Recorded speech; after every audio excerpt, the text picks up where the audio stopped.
Bueno, espero que se hayan quedado contentos los hermanos ahí que pidieron fidelidad. Quiero decirles que Dios tiene fidelidad para rato, así que vamos para adelante. ¿Mm? Bueno, gracias Chelo. Le damos la bienvenida a Olga, a Alberto, que se conectaron con nosotros por primera vez. Espero que se sienten cómodos, espero que disfruten de esta reunión como la disfrutamos nosotros, de que más que algo formal es una charla informal en la que tratamos de enseñarnos entre todos, guiados por el Espíritu Santo y basados en la palabra de Dios. Así que bueno, bienvenidos, así como todos los demás también. Vamos a comenzar esta nueva serie y vamos a responder a la primera pregunta que ya había quedado pendiente de la vez anterior, del viernes pasado.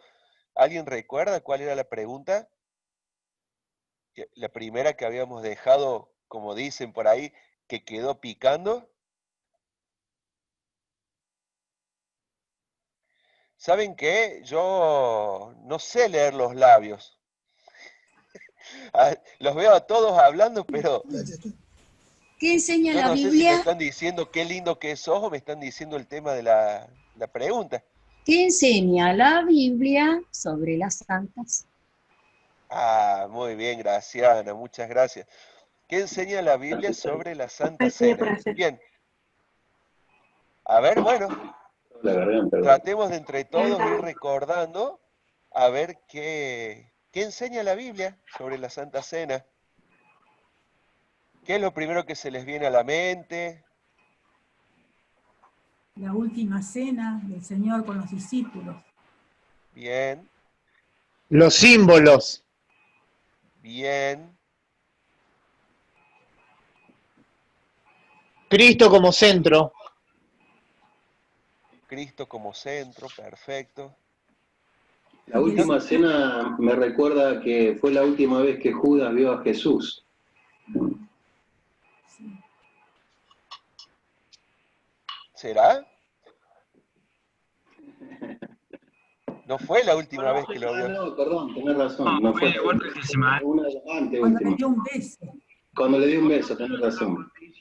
Pero no, te digo, quería, es cierto, no, lo que quería decir es que fue que compartió con los otros discípulos, que estuvieron junto con otros discípulos, que estuvo él junto con otros discípulos. Judas todavía no se juntó cara a cara por última vez con el Señor.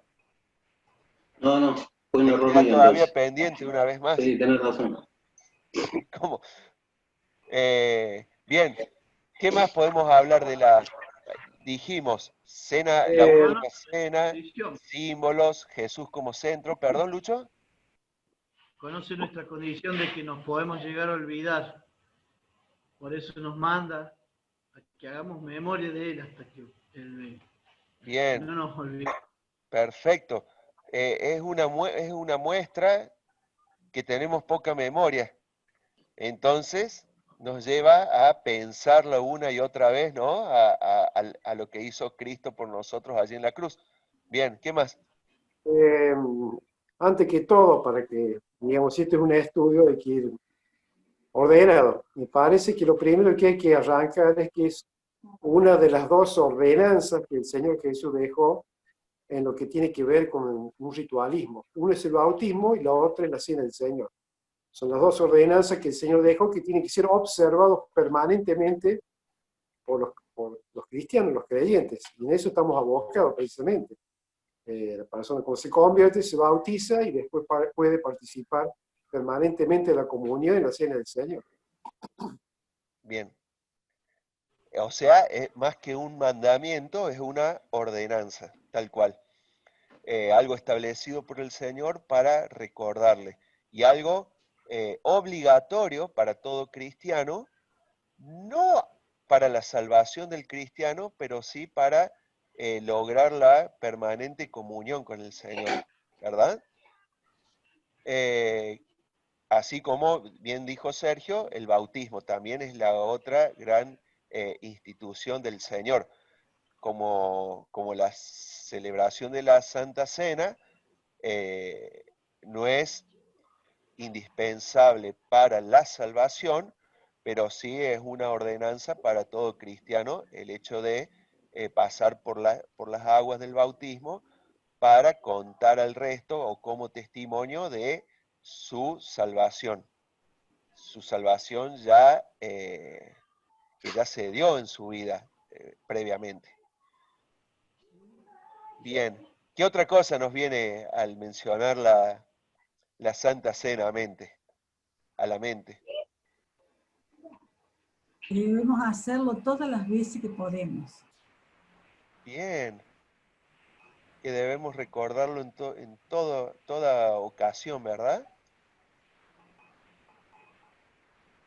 ¿Qué más? ¿Se presentan dudas con respecto a esta institución? Vamos a empezar. Como dijo Sergio, vamos a ir por partes. La primera es algo bien general, a ver lo primero que se nos viene a la mente. Ahora vayamos profundizando un poco más. ¿Hay dudas con respecto a eso? Pero ha tenido discusiones teológicas muy profundas en sus Ha comienzos. tenido, tiene y tendrá. Y van a seguir teniendo, sí, a lo mejor ahora no tanta, pero en aquellos tiempos antiguos, cuando se formó la iglesia, cuando aparecieron los primeros teólogos, sobre todo los llamados reformados, y comenzaron a ordenar las doctrinas sobre qué decía la Biblia, sobre distintas cosas, cuando llegaron al tema de la cena del Señor, bueno, ahí llegó algunas discusiones con respecto a si realmente el pan era el cuerpo de Cristo y la copa era la sangre de Cristo, tal cual como la Iglesia Católica así lo enseña en la llamada Eucaristía. En la misa, La transustanciación.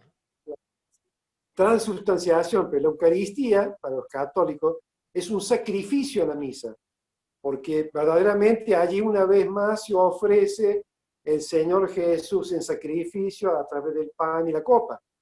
O sea, realmente el pan se vuelve otra vez en el cuerpo de Cristo y la sangre, y es como una renovación del sacrificio, así lo toma la Iglesia Católica, ¿no es cierto? Bueno, en esa discusión nosotros, por supuesto, ya hemos tomado un criterio bien firme con respecto a de que el pan no es el cuerpo de Cristo, ni tampoco se transforma en el cuerpo de Cristo, ni la sangre, ni el vino, sino que son símbolos representativos del cuerpo y la sangre del Señor, y de esa forma se hace memoria.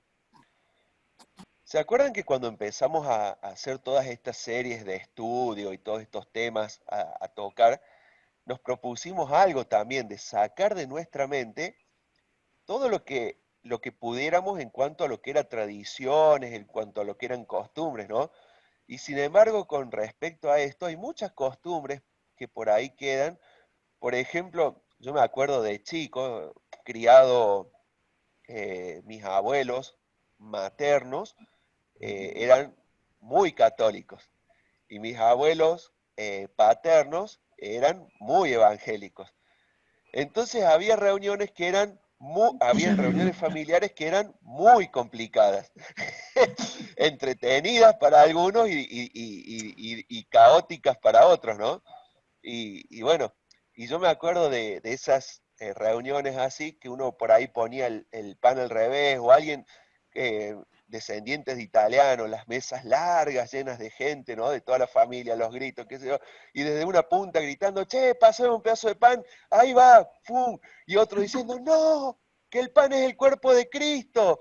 Entonces, costumbres que por ahí quedan arraigadas y preguntas que se presentan, ¿no? En base también a lo que decía Sergio recién. ¿El pan es el cuerpo de Cristo? ¿El vino es la sangre de Cristo? Son preguntas que por ahí en algunos quedan no sabiendo qué responder. Otra, ¿es vino? ¿En dónde dice la Biblia? Eso escuché a algunos que preguntan, ¿dónde dice la Biblia que hay que recordar con el vino a, a- a la sangre de Jesucristo? Otros dicen que no, únicamente se tiene que recordar con pan sin levadura.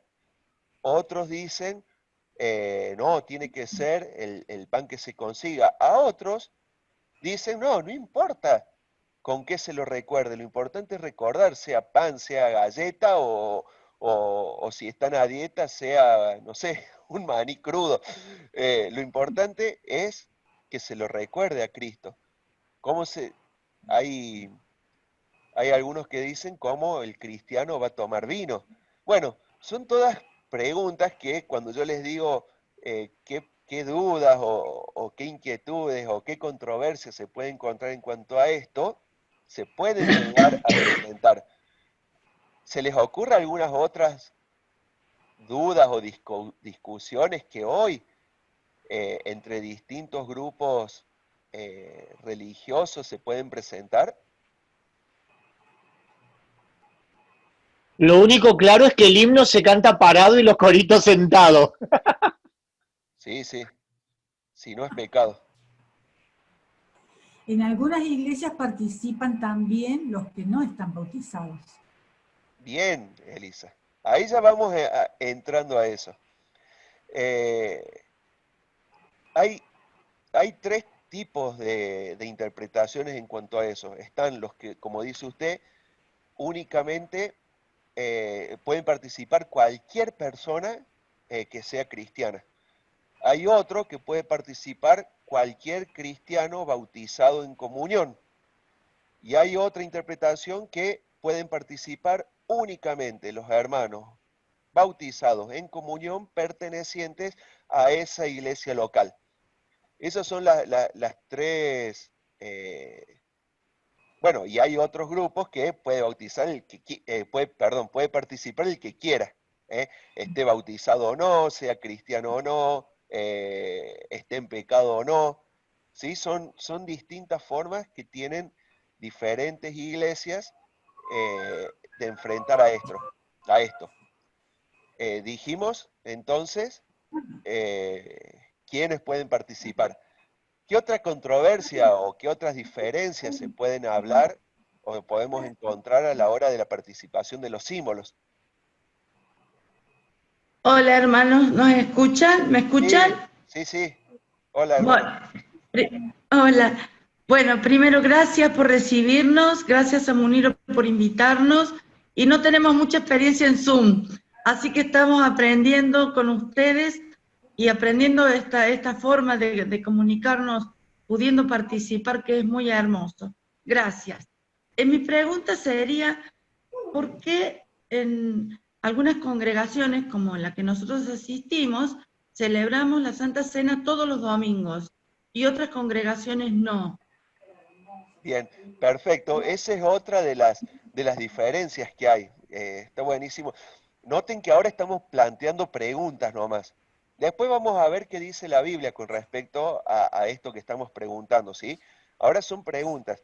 Y es verdad lo que dice Olga, que hay grupos que lo practican una vez a la semana, otros que los practican una vez al mes, otros que los practican algunas veces al año, otros una vez al año, ¿sí? Bueno, ahí ya vamos a ver qué dice la palabra en cuanto a eso. Olga, tal vez si acuesta, usted tiene un teléfono ahí, tal vez si lo acuesta, los podamos ver a los dos. Ah, perfecto. A ver si se acomoda. Ahí lo ven. Ahora sí. Bien. Sí, estaba yo escondido. Bueno, son dos. Gracias. Porque no nos damos cuenta. Bueno, ahí estamos. Bien, ¿qué otra pregunta se plantean en cuanto a las diferencias por ahí? Yo creo que muchos fuimos conociendo distintas denominaciones o distintos grupos y bueno, vieron que hay iglesias que en cuanto al bautismo también, bueno, hay grupos que hasta se bautizan varias veces, ¿no? La misma persona. Hay otros que hacen un bautismo general a todo el que quiera bautizarse, hay otros que hacen todo un discipulado y un seguimiento a cada cristiano para asegurarse que sea un verdadero cristiano. Bueno, en cuanto a esto también, ¿qué otra pregunta o qué otras cosas se presentan por ahí diferentes a... El tema del nombre, Andrés, que vos comentaste el viernes pasado, que algunos le llaman misa, otros vamos a tomar la Eucaristía, otros la Santa Cena. Bien, el partimiento del pan, la celebración de los símbolos, sí, tal cual. El nombre. Otras diferencias u otras cosas, otras dudas que se pueden presentar. Vieron que no es como dijimos en un principio, es recordar a Cristo y listo. Como que van surgiendo diferencias, ¿vieron? Que no era tan sencillo como parecía en un momento. Yo creo que cuando arrancamos no teníamos duda, ahora no sabemos de qué se trata. No, eso no varió. Eso no varió. Creo que todos sabemos de qué se trata, que es recordar al Señor Jesús. Estamos yendo a un poquito más finito en todo. Aparte del nombre, el día, ¿no? Suele haber diferencias también. Hay grupos que lo hacen el sábado, hay otros grupos que lo hacen contando los días y como en base al calendario hebreo, y según el día que cae, van a participar de los símbolos o lunes o jueves o domingo, no importa el día, porque se van rigiendo con el calendario hebreo. Bueno, hay otros que lo hacen según la luna, aunque ustedes no lo crean, porque claro, van contando los meses. Bueno, el calendario hebreo se rige también por la luna, ¿no? Por eso también es un poquito diferente al nuestro. Por eso Pascua, por ejemplo, cae siempre distinto en nuestro calendario. Bueno, ¿alguna otra duda o no? En relación a la cena del Señor, estaría bueno que también aclaremos qué es tomar indignamente la cena. Tal cual. Tal cual. Ahora cuando vayamos leyendo los pasajes, vamos a ir respondiendo a estas preguntas. A algunas las vamos a dar una respuesta concreta y otras nos sacaremos toda la duda cuando estemos delante del Señor. Pero sí vamos a marcar algunas reglas. Creo que lo más importante, que la pregunta mayor que nos tenemos que hacer no es cómo ni cuándo, sino quién. ¿Sí? ¿Quién? Sí. Ya vamos a ver eso. Lugar físico, dice. Bien, claro. ¿Dónde participar de los símbolos, sí? Yo te cuento, no sé si sos Ara, o están todos. Me lo está escribiendo. No es Ara, perdón. Ahí está. Bien, en cuanto al lugar físico, ahí voy, era en privado, perdón, no me di cuenta. Claro, algunos dicen que sí, que no se puede participar los símbolos en un lugar que fuera diferente de la congregación, ¿sí? Dentro de la iglesia. Por eso, vieron, es que claro, somos extremistas, voy a ir por el principio. Por ahí somos extremistas. Yo conocí unos hermanos que no asistían a la iglesia y decían, nosotros celebramos mi esposa y yo los símbolos en nuestra casa, porque leemos en la palabra que donde dos o más están reunidos, el Señor está en el centro. Entonces, con que nosotros en nuestra casa solos participemos de los símbolos, ya cumplimos. Ese es un extremo. El otro extremo sería decir, el único lugar donde se puede participar de los símbolos es dentro del templo, dentro de la iglesia local, en ese lugar físico. Son dos extremos. ¿Por qué? Porque es verdad que donde dos o más están reunidos, ahí está el Señor en medio. Pero también es verdad que pueden estar 100 reunidos en una iglesia local, en un templo, y el Señor no está en medio. Está como en Apocalipsis 3:20 diciendo, yo estoy a la puerta y llamo, si alguno me quiere dejar pasar, yo voy a entrar y cenaré, y cenaré con él y él conmigo. Fíjense que el Señor está fuera de la cena, ahí en la reunión de la Odisea, en la reunión de la Odisea. El Señor está fuera de la cena y está pidiendo entrar. Entonces, no importa, creo yo, el lugar físico, sino que importa de nuevo a eso, a lo que es digno, o el que es digno o indigno, de la forma. ¿Por qué los dos hermanos están participando solos en su casa de los símbolos? Hay que ir a eso, porque está peleado con alguien, porque no le quiere ver la cara a los hermanos, porque el buey solo bien se lame. Entonces hay que ver bien por qué están solos en su casa. Hay que ver bien si en la iglesia está el Señor en medio. Todo va a constar. El O porque hermano, están la enfermos. persona. Porque Ahí voy, están un enfermos segundito. también. ¿Cómo? Porque están enfermos también a veces. Tal cual, tal cual. Sí. Tal cual. Por eso, lo importante por ahí es analizar y ver cada caso. Obviamente, si estamos en medio de una situación de pandemia y con el coronavirus de por medio, los hermanos no pueden ir y estar congregándose, juntándose en la iglesia o con distintas familias porque corren riesgo de contagiarse y de enfermarse. Y hay que cuidarse, como se dice.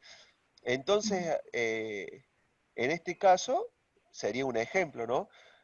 En el otro caso habría que analizar el corazón, a ver el motivo por el cual, si alguien está enojado con el otro, no participe de los símbolos, ni en tu casa, ni en la iglesia, ni en ningún lado. ¿Por qué? Porque hay ahí un problema interno que es más peligroso. ¿Qué decía doña Elisa? No, querías contarle que cuando mi hija estaba enferma, vinieron aquí a mi casa un grupo de hermanos, junto con el pastor, a celebrar la cena del Señor. Tal cual, tal cual. Es así. También hay quienes dicen que los símbolos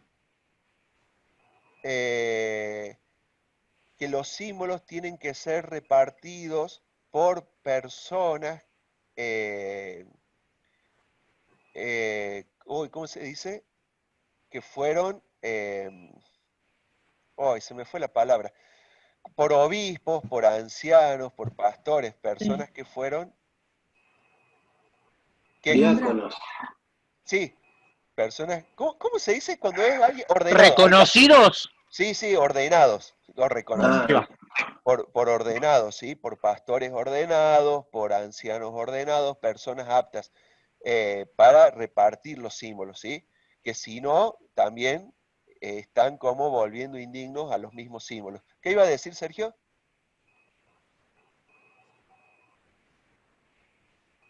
No se escucha. Hablando de los extremos, otra cosa, no sé si sirve también. Yo pasé también por un tiempo, me conocí una iglesia, escuché no solamente de esa iglesia, sino de muchas otras iglesias, que tenía la costumbre de celebrar la cena del Señor a la mañana, 9 de la mañana, muchos años. Y cuando alguien se le ocurrió cambiar el horario, bueno, se armó una batahola terrible, porque consideraban de que la cena del Señor se tenía que celebrar a la mañana en otro horario, es decir, como muchas veces las tradiciones se mezclan a veces con las doctrinas y no se distingue y producen a veces hasta divisiones por esas cosas.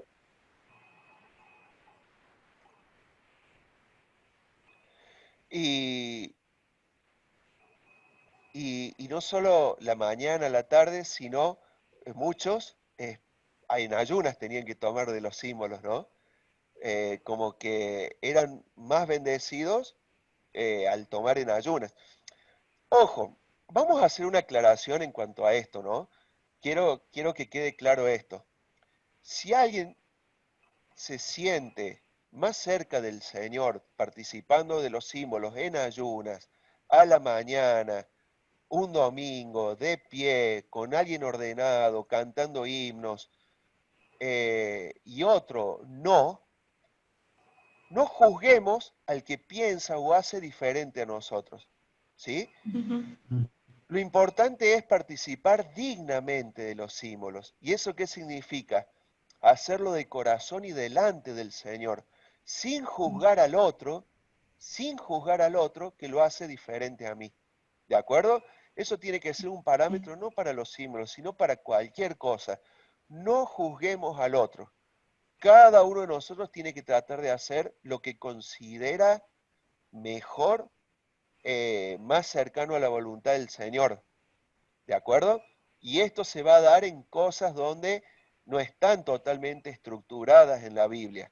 Entonces ahí el Señor nos da ciertas libertades de interpretación y de acción. Entonces no juzguemos al otro. que come carne un domingo y al que no come, ¿de acuerdo? O al que participa de los símbolos temprano o tarde, o en ayunas o no, o un domingo o al mes o todos los domingos. No juzguemos. Después le vamos a dar cuenta delante del Señor cada uno de nosotros de lo que decidió hacer.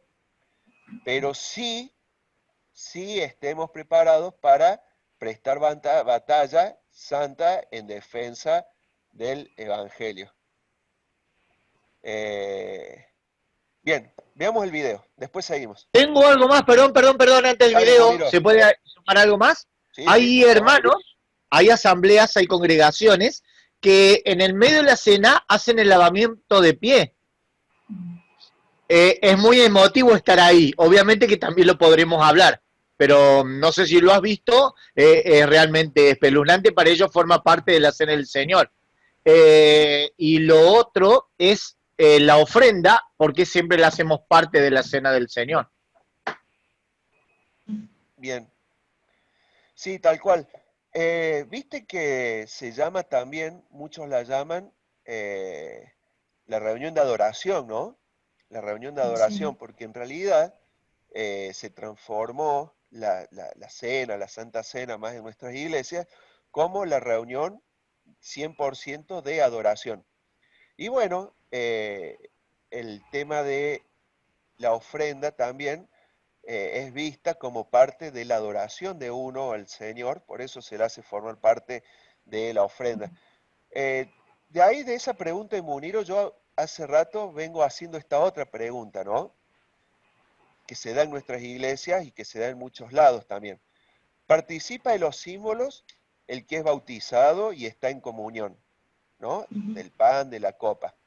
Pueden pedir canciones los que están bautizados y en comunión. Ahora se reparte el pan, se reparte el vino y se pasa la bolsita de la ofrenda. Pero a la bolsita de la ofrenda se le da la posibilidad de ofrendar a todo el mundo. Y como que ahí se hace diferencia, ¿no? Para lo que nos conviene participan todos, pero para lo que no nos conviene no participan todos. Entonces, eso también llama un poquito la atención. Bueno. Con respecto a eso, Andrés, que decís vos, hay mucha gente que se sintió discriminada. Porque es así, en la práctica es como vos lo estás contando. No le dejan tomar la cena, pero sí ofrendar. Sí, tal cual. Tal cual. Con respecto a lavarse los pies, yo creo que el Señor lo hizo más que nada para enseñarnos con respecto a la humildad, no el hecho de lavarnos los pies, porque eso podemos ser muy soberbios y lo podemos hacer igual como un rito. Pienso que la enseñanza es la humildad. Tal cual. Pedro le dice, Señor, déjame que te lave entero. Entonces ya va el corazón de cada uno, ¿no? Es verdad, doña Elisa, el Señor instituyó, ya ahora lo vamos a leer, dijo, haced esto en memoria de mí, lo del pan y lo de la copa. No fue a todo el resto de la celebración que tuvieron allí, sino estaríamos cantando los himnos de la Pascua, si no estaríamos sacrificando el cordero, si no estaríamos haciendo todo lo que simbolizó esa noche, y sin embargo únicamente celebramos eso de el pan. Estaríamos tomando 4 copas en vez de una, porque la celebración de la Santa, de la fiesta de la Pascua involucraba 4 copas. El Señor Jesús bendijo y repartió e instituyó la última de las copas, o sea, la cuarta de las copas en ese simbolismo.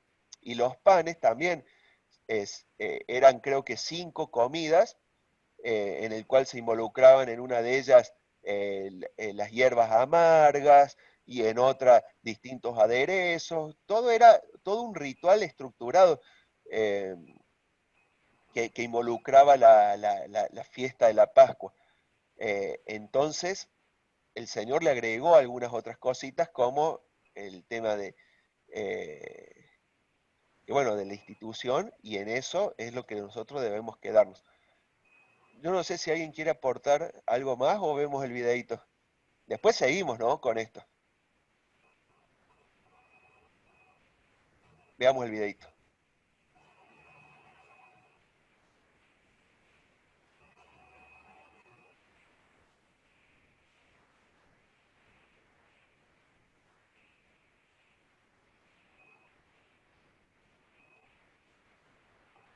Un segundo, que lo acomodo donde tiene que ir. ¿Se ve bien ahí, hermanos? Sí, Bien, ahora me dicen Sí. si se escucha. sí, también. Sí.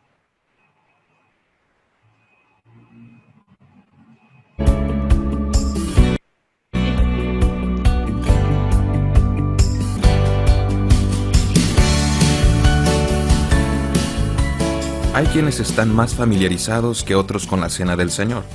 Pero, ¿qué enseña la Biblia acerca de la Santa Cena? Escuchemos la respuesta que nos da el doctor Jorge Salazar. La Santa Cena o la Cena del Señor, también conocida como la comunión, es una de las dos ordenanzas que Jesús nos dejó con sus discípulos y consiste en compartir el pan y el vino con aquellos que han reconocido a Jesús como su Dios y como su Salvador. En la Biblia, desde tiempos antiguos, Dios le pidió al pueblo de Israel hacer algunas cosas para enseñarle a los demás acerca de Dios. En momentos cruciales, como la liberación de Israel cuando eran esclavos en Egipto, o la entrada a la tierra prometida, Dios le ordenó al pueblo de Israel levantar un monumento de piedras que sirviera como recordatorio de lo que Él había hecho.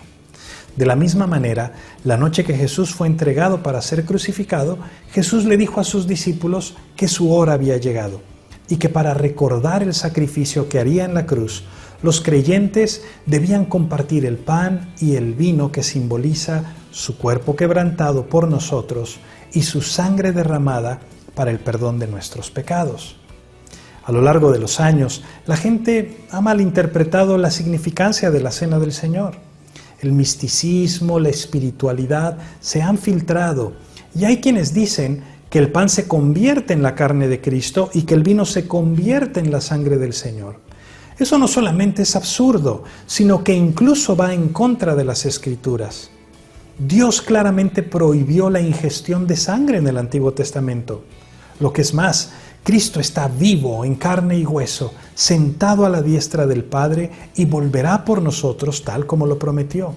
No matamos a Cristo, ni nos lo comemos al celebrar la comunión. Recordamos el sacrificio que hizo una vez y para siempre y su promesa de que volverá por nosotros. En la actualidad, las iglesias celebran la Cena del Señor con pan o con galletas, con jugo de uva o con vino tinto.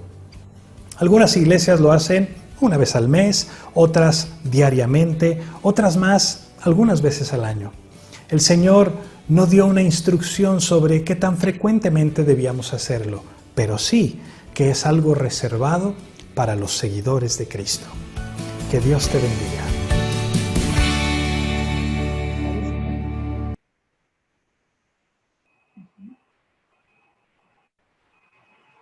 Bueno, algo ahí responde, pero también deja planteado algunos interrogantes, ¿no? Vayamos a la palabra de Dios, que después de todo lo que podemos llegar a hablar y preguntarnos es la única fuente de verdad y de autoridad para nosotros. Así que bueno, leamos. La institución de la celebración se encuentra dada por los 4 evangelistas, Mateo, Marcos, Lucas, Juan, ¿sí? Por los 4 evangelistas. Se va a encontrar en... A ver, ¿cómo estamos de tiempo? Ya estamos medio jugados, ¿no? Ya que estamos estudiando esto, yo creo que sería bueno leerlos todos, aunque tenga mucha similitud. ¿Qué les parece? ¿Quieren que dividamos? Sí.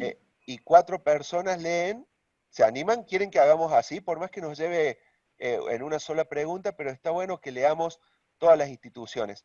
Que alguien busque Mateo 26, Marcos 14, otro, Lucas 22 y Juan 13. ¿Quién va a leer Mateo 26? ¿Quién lo lee? 13 leo yo. Chelo, Juan 13. Bien. ¿Quién lee Mateo 26? Ahí está, Luciano. ¿Quién lee Lucas 22? Yo Ahí leo está. Lucas 22. ¿Le damos prioridad a la dama, Sergio? Lucas 22. Y Sergio, búscate 1 Corintios 11. ¿Sí? Bien. Mateo 26, del 17 al 29.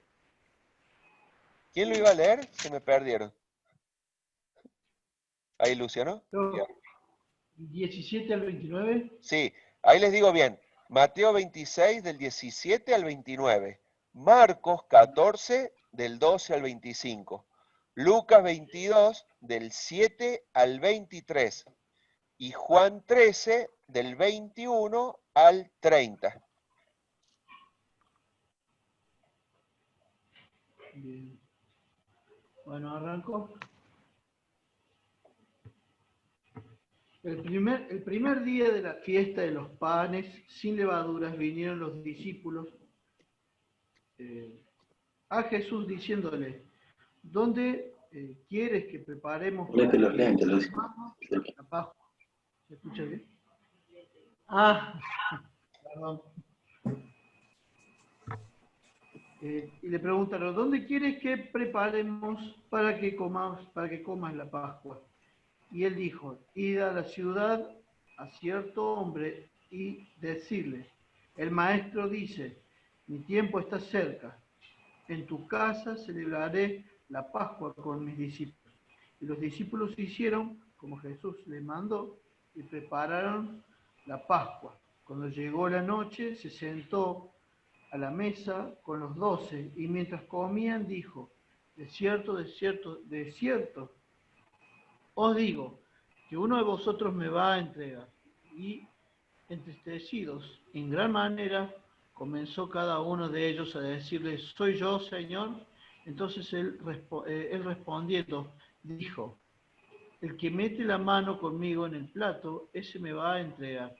A la verdad, el Hijo del Hombre va según está escrito de él, mas hay de aquel hombre que por quien el Hijo del Hombre es entregado. Bueno, le fuera a ese hombre no haber nacido. Entonces respondiendo Judas, el que le entregaba, dijo, ¿soy yo, maestro? Le dijo, tú lo has dicho.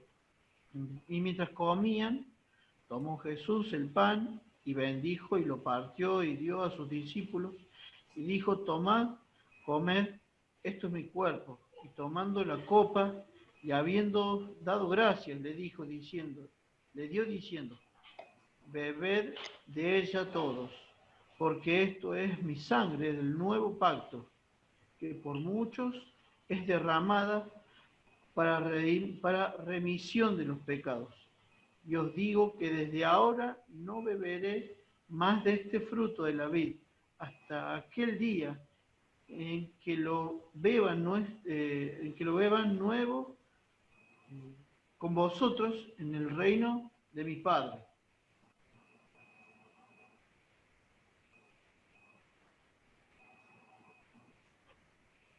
Bien, fíjense, ahí nos da ya, nos responde algunas cosas. ¿Qué se tiene que tomar en la celebración de la cena? Según lo que dice ahí. Vino. Pan y vino. ¿Qué dice? ¿Menciona vino ahí? El fruto de la vid. ¿Eh? El fruto de la vid. Ahora, bien, dice el fruto de la vid, ¿no? De esta copa con el fruto de la vid. Y que después que dice, y no la beberé más, que eso también es una clave, ¿no? Ahora, el fruto de la vid, el fruto de la planta de la vid, es la uva. Y la uva pisada y sacada el jugo es el jugo de la uva. Ahora, cuando pasa mucho tiempo, el jugo fermenta y tras el proceso de fermentación se hace vino, ¿no? El vino sigue siendo el fruto de la vid y el jugo de uva sigue siendo el fruto de la vid. Ahora llama la atención esto, ¿no? Que dice ahí al final, no lo beberé más de este fruto en el versículo 29. No beberé más de este fruto de la vid hasta aquel día en que lo beba nuevo con vosotros en el reino de mi Padre. Ahora, ¿ustedes se acuerdan cuando Noé baja del arca con sus hijos y siembran una vid y después cosechan la uva y toman ese jugo de la uva? Ocurrió algo que nunca antes había ocurrido, que ese jugo se había fermentado y se había hecho vino. Entonces se agarró, diría mi querido hermano Gabriel Ramos, se agarró una curda, se emborrachó Noé, porque claro, tomó algo que no conocía. ¿Por qué?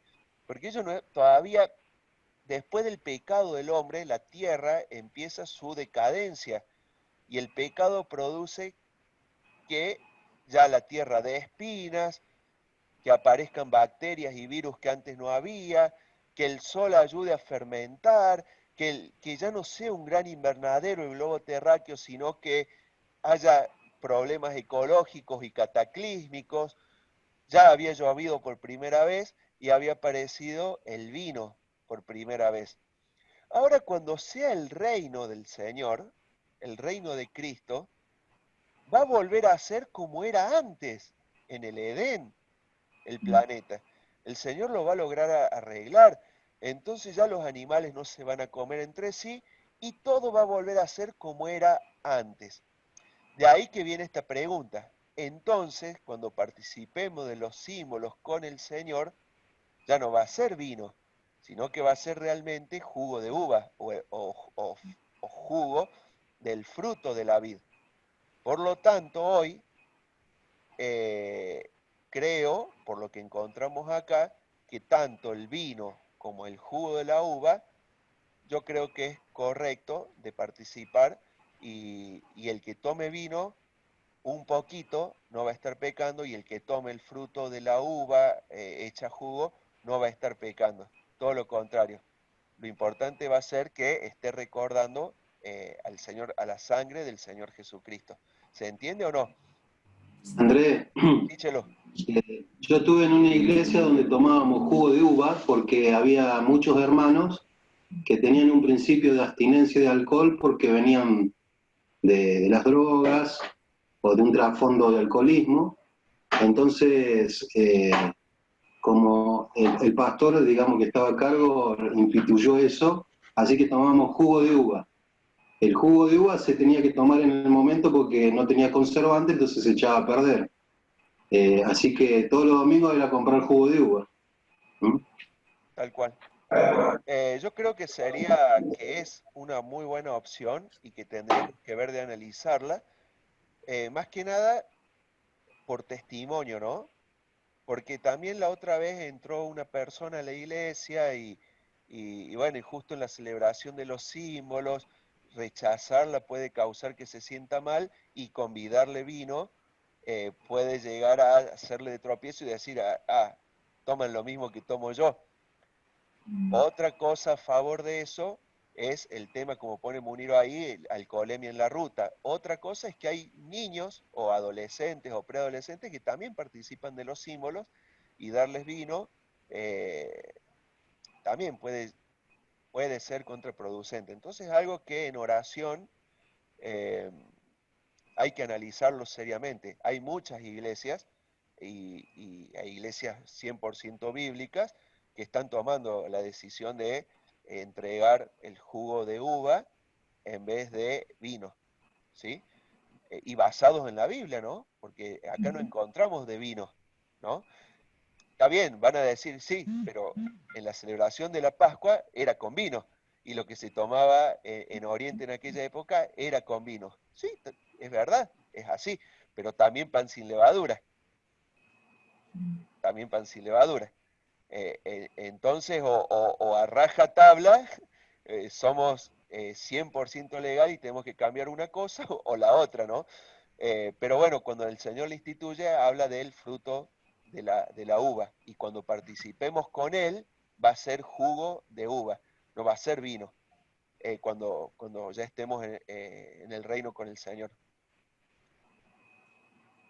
Bien, hechas estas aclaraciones, hay mucho más para aclarar ahí. Vieron que el jugo de la uva o la copa representa la firma del Nuevo Testamento o del Nuevo Pacto, esto que habíamos estado estudiando, ¿no? Leamos Marcos. ¿Quién tenía Marcos para leer, por favor? Podemos adelantar un poquito y empezar directamente con la institución de los símbolos, ¿no? ¿Quién tenía Marcos?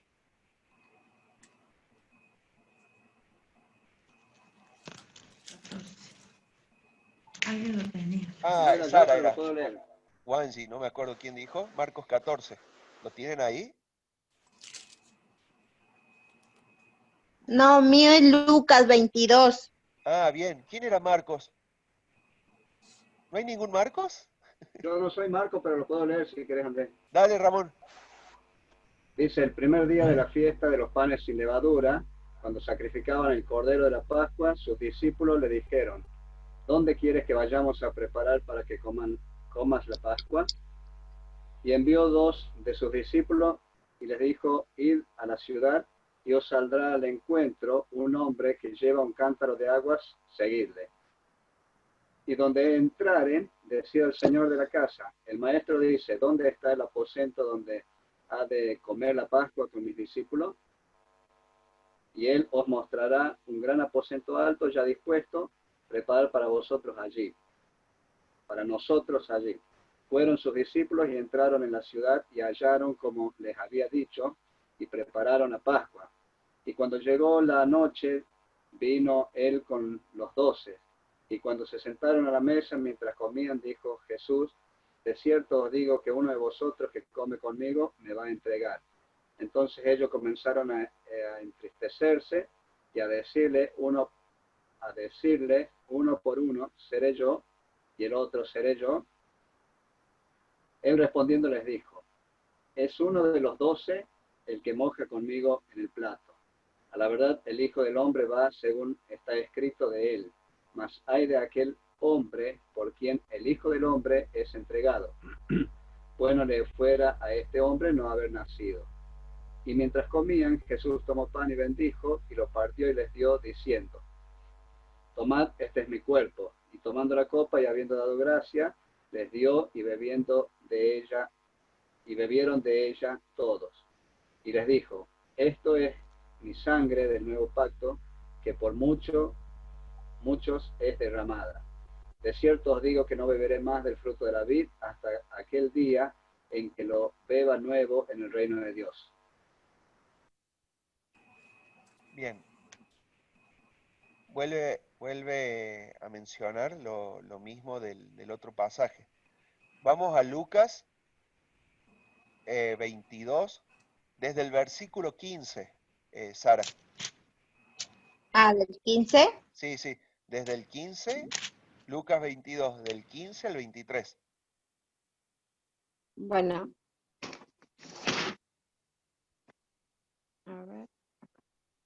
Dice, entonces les dijo, he tenido muchísimos deseos de comer esta Pascua con ustedes, antes de comerla, hasta que tengan su pleno cumplimiento en el reino de Dios.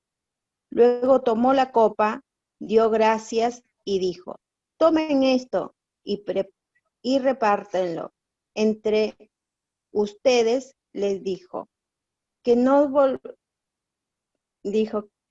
volveré a beber del fruto de la vid hasta que venga el reino de Dios. También tomó pan y después de dar gracias lo partió. Se les dio a ellos y dijo, entonces pan en mi cuerpo entregado por ustedes. Hagan esto en memoria de mí. De la misma manera tomó la copa después de la cena y dijo, esta copa es el nuevo pacto en mi sangre. que es derramada por ustedes, pero sepan que la mano del que va a traicionarme está en la mía, sobre la mesa. A la verdad, el Hijo del Hombre se irá según está decretado, pero ay de aquel que lo traiciona. Entonces comenzaron a preguntarse uno a otro, ¿quién de ellos haría esto? Ahí terminó. Bien. Y después Juan completa esta escena del anuncio del que lo traicionaba y de la duda de los discípulos. ¿Lo lees, Chelo? Sí. Habiendo dicho Jesús esto, se conmovió en espíritu y declaró y dijo, de cierto os digo, que uno de vosotros me va a entregar. Entonces los discípulos se miraban unos a otros, dudando de quién hablaba. Y uno de sus discípulos, al cual Jesús amaba, estaba recostado al lado de Jesús. A este, pues, hizo señas Simón Pedro para que preguntase quién era aquel de quien hablaba. Él entonces, recostado cerca del pecho de Jesús, le dijo, Señor, ¿quién es? Respondió Jesús, a quien que yo diere el pan mojado, aquel es. Y mojando el pan, lo dio a Judas Iscariote, hijo de Simón, y después del bocado, Satanás entró en él. Entonces Jesús le dijo, lo que vas a hacer, hazlo más pronto. Pero ninguno de los que estaba a la mesa entendió por qué le dijo esto, porque algunos pensaban, puesto que Judas tenía la bolsa, que Jesús le decía, compra lo que necesitamos para la fiesta, o que diese algo a los pobres. Cuando él pues hubo tomado el bocado, luego salió, y era ya de noche. Bien. Lo que de estos relatos aprendemos también es que participando de los símbolos tenemos a un Pedro, a un Juan, a un Judas, ¿no? Cada uno de nosotros podemos ser cualquiera de ellos. Un Juan que está creciendo, pequeño, fiel, ¿no? En los caminos del Señor, a un adulto trabajador como Pedro y volcado a la voluntad del Señor, con sus altibajos, como los tenemos todos, y un Judas que da apariencia de piedad, una persona extremadamente bien vista por todo el mundo, porque Judas no es que todos decían, no, mirá, háganse a un lado que viene Judas, no. Judas era muy bien visto y muy querido por todos. Por algo le encargaron que él se haga cargo de juntar el dinero. No es que se lo iban a dar al peor a eso. ¿Quién le va a encargar al peor que se haga cargo del dinero? No, uno va a encargárselo a una persona que lo haga bien y que sea valorada y respetada. Así era Judas, valorado, respetado, todos le tenían confianza. Por eso estaba entre los 12 y por eso participó de los símbolos como los otros. Entonces dentro de una iglesia local también va a estar un Judas, ¿sí? Participando de los símbolos, siendo ejemplo para muchos, siendo bien visto, pero el Señor conoce los corazones. El Señor conoce cada uno de los corazones y va más allá de lo que nosotros hagamos, porque podemos tener un lindo peinadito, un trajecito impecable, a rayas, de color tostado y marfil, con una corbata haciendo juego, pero por dentro ser un traidor, un hipócrita, un mentiroso. Entonces, es el Señor el que conoce los corazones. Nosotros conocemos el exterior, aunque tenemos algunos parámetros como la lengua, ¿no? Que del tesoro del corazón habla la lengua. Entonces, con la lengua ya puede ser un ejemplo de lo que hay en el interior. Pero es solamente eso, su posición. El que conoce el interior es el Señor. Uy, perdón. El clima me mata, la alergia, la tierra, la sequía, polen. Bien, para culminar este tema de la lectura bíblica, Sergio, ¿podés leer ahí 1 Corintios 11, 23 al 26? 23 al 26, dice así: porque yo recibí del Señor lo que también os he enseñado. El Señor Jesús, la noche que fue entregado, tomó pan, que habiendo dado gracias lo partió y dijo: tomad, comed, esto es mi cuerpo que por vosotros es partido. Haced esto en memoria de mí. Asimismo tomó también la copa después de haber cenado, diciendo: esta copa es el nuevo pacto en mi sangre. Haced esto todas las veces que la bebiereis en mi memoria de mí. Así pues, todas las veces que comiereis este pan y bebiereis esta copa, la muerte del Señor anunciáis hasta que Él venga. Bueno, acá encontramos también que la celebración de la cena no solamente es en conmemoración. Vieron que de ahí sacan la palabra de la Iglesia Católica, la palabra esta Eucaristía.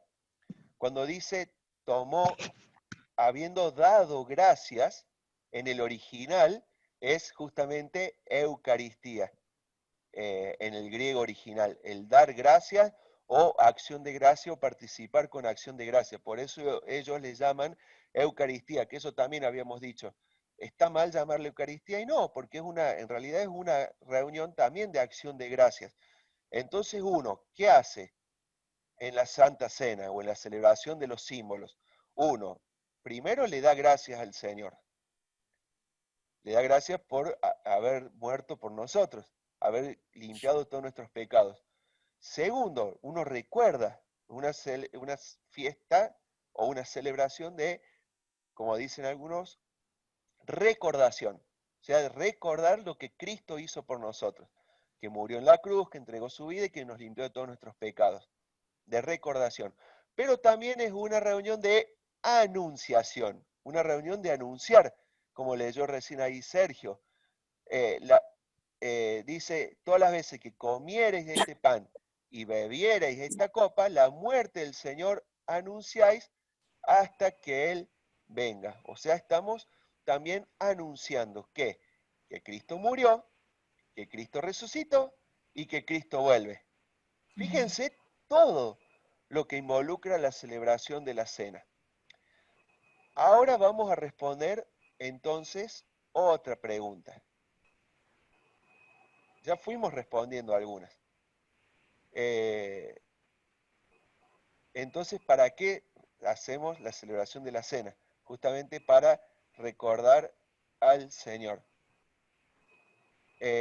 Bueno, sigue diciendo ahí 1 Corintios 11, y ahí vamos a lo importante, y ahí, Héctor, vamos a responder algunas preguntas también.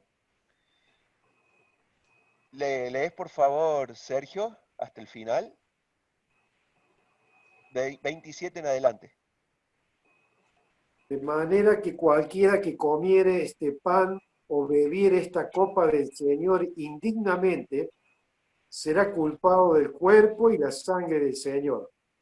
Por tanto, pruébese cada uno a sí mismo, y coma así del pan y beba de la copa.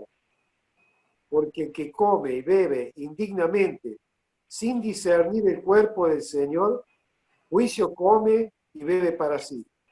Por lo cual hay muchos enfermos y debilitados entre vosotros, y muchos duermen. Así pues, nos examinásemos a nosotros mismos, no seríamos juzgados. Siendo juzgados, somos castigados por el Señor, para que no seamos condenados con el mundo. Así que, hermanos míos, cuando os reunís a comer, esperaos unos a otros. Y si alguno tuviere hambre, come en su casa, para que no os reunáis para juicio. Las demás cosas las pondré en orden cuando yo fuere. Fíjense, habíamos dicho que la Santa Cena, la celebración era una reunión de conmemoración, ¿sí? Recordación, anunciación, adoración, pero también es una de examinación, es una de autoexamen. Antes de participar de los símbolos, dice que debemos examinarnos a cada uno de nosotros para no participar indignamente de los signos, de los símbolos. Entonces ahora surge de ahí una pregunta clave también. ¿Qué es participar indignamente? Otra vez hagamos una lluvia de ideas así entre todos y tratemos de ir deduciendo qué es participar indignamente de los símbolos. Ayúdenme con eso. El que ha pecado y no ha solucionado su problema. Bien. El que está en pecado y no solucionó ese problema. ¿Qué otra forma? El texto tiene mucho que ver con lo que Pablo está tratando ahí, porque está tratando una situación muy puntual que estaba ocurriendo en la iglesia de Corinto. No sabía en realidad cómo celebrar la cena del Señor. Hacían algo que parecía, porque al parecer ellos lo que estaban haciendo era una especie de reproducción del momento histórico en que el Señor estaba con sus discípulos en el aposento alto. Estaban comiendo la Pascua, estaban comiendo. Entonces, al parecer, en la iglesia de Corinto hacían lo mismo.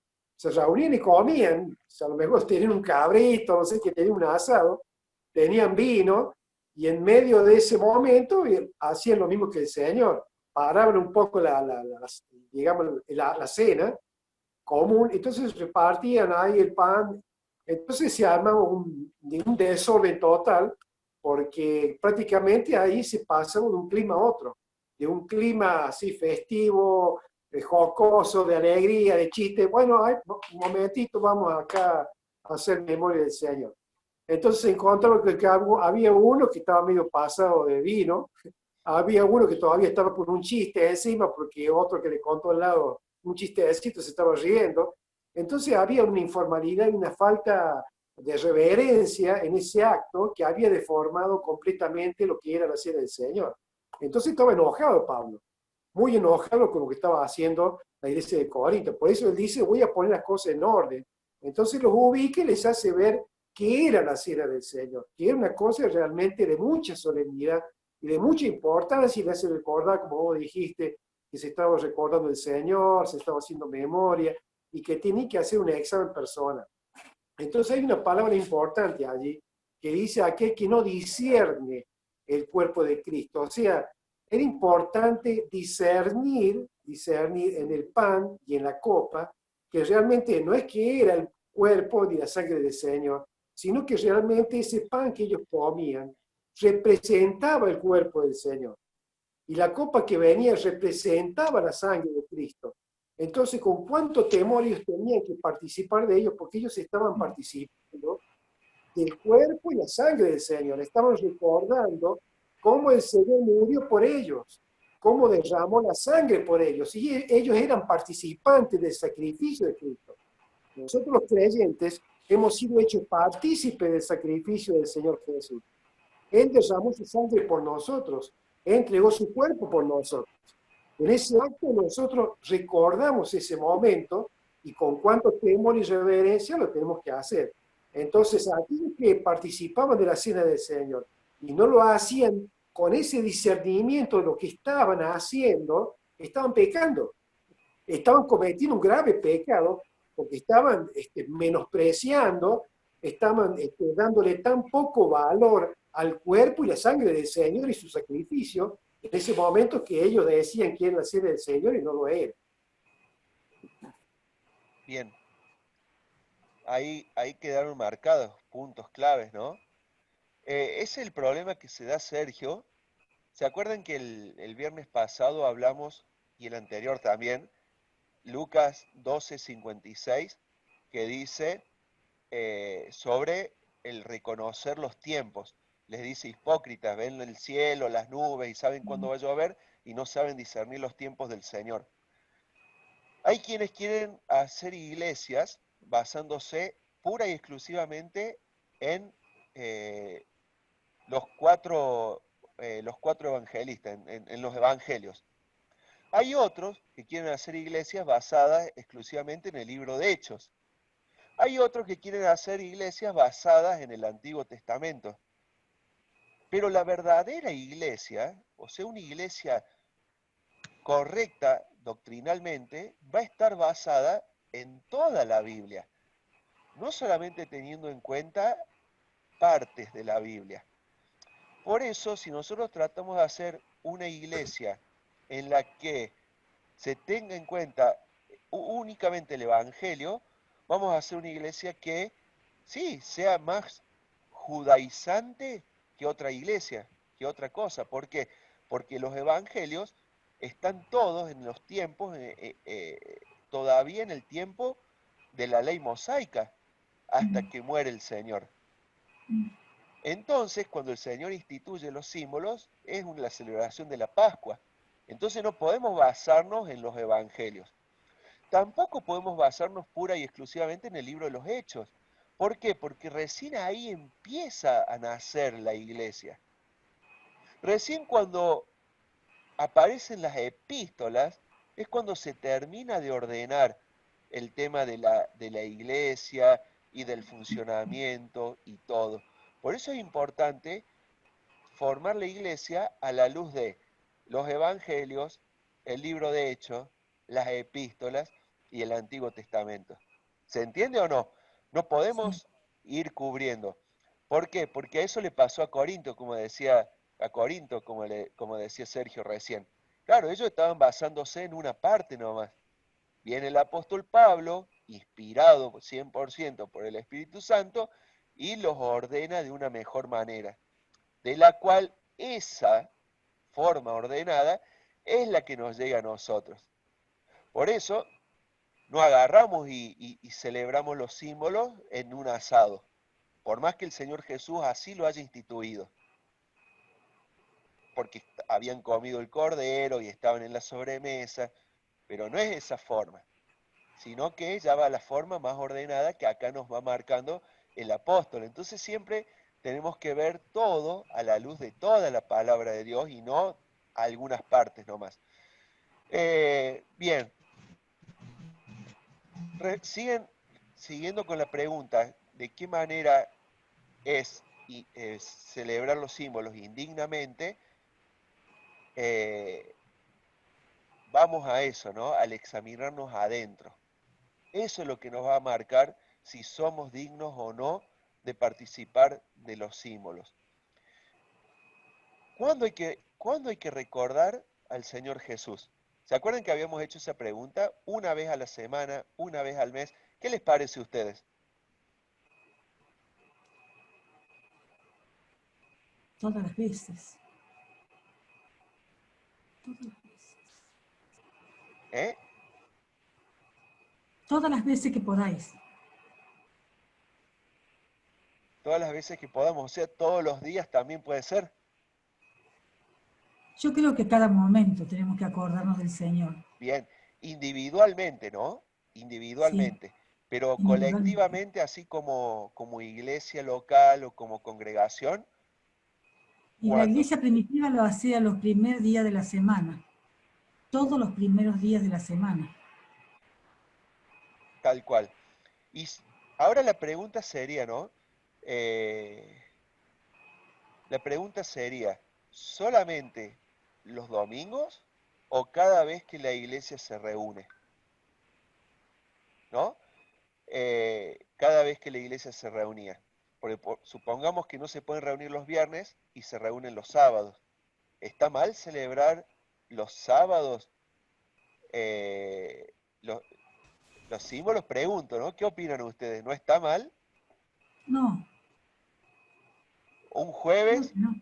Yo pienso que no.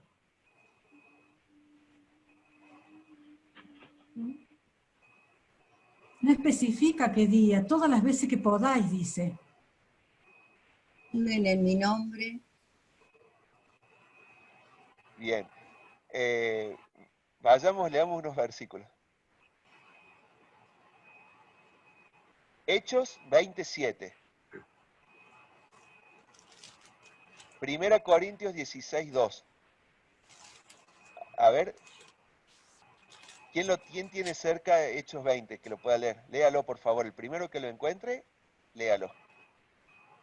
En el primer día de la semana nos reunimos con los creyentes locales para participar de la Cena del Señor.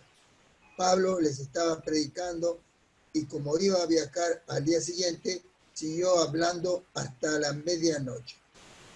Bien. Entonces ellos, ¿sí?, se reunían cada primer día de la semana, dice Pablo, dice Lucas, hablando de Pablo y de los discípulos, dice el primer día de la semana, reunidos los discípulos para partir el pan, Pablo les enseñaba, o sea, ven que ya hacían una reunión similar a la que hacemos nosotros, en la cual partían el pan, recordaban al Señor, el domingo, y se enseñaba de la palabra también. O sea, no se juntaban pura y exclusivamente para participar de los símbolos. O sea, no había una reunión separada aparentemente para la enseñanza y una reunión separada aparentemente para los símbolos, como por ahí acostumbramos algunas iglesias, ¿no? Sino que en una sola reunión se enseñaba la palabra y se recordaba el Señor. Claro, muchos dicen, no, pero la reunión de los símbolos tiene que ser exclusivamente cristocéntrica. Bueno, hay una noticia, toda reunión debe ser cristocéntrica. Toda enseñanza debe ser cristocéntrica. ¿Por qué? Porque la enseñanza que se da en una iglesia tiene que ser basada en la Biblia.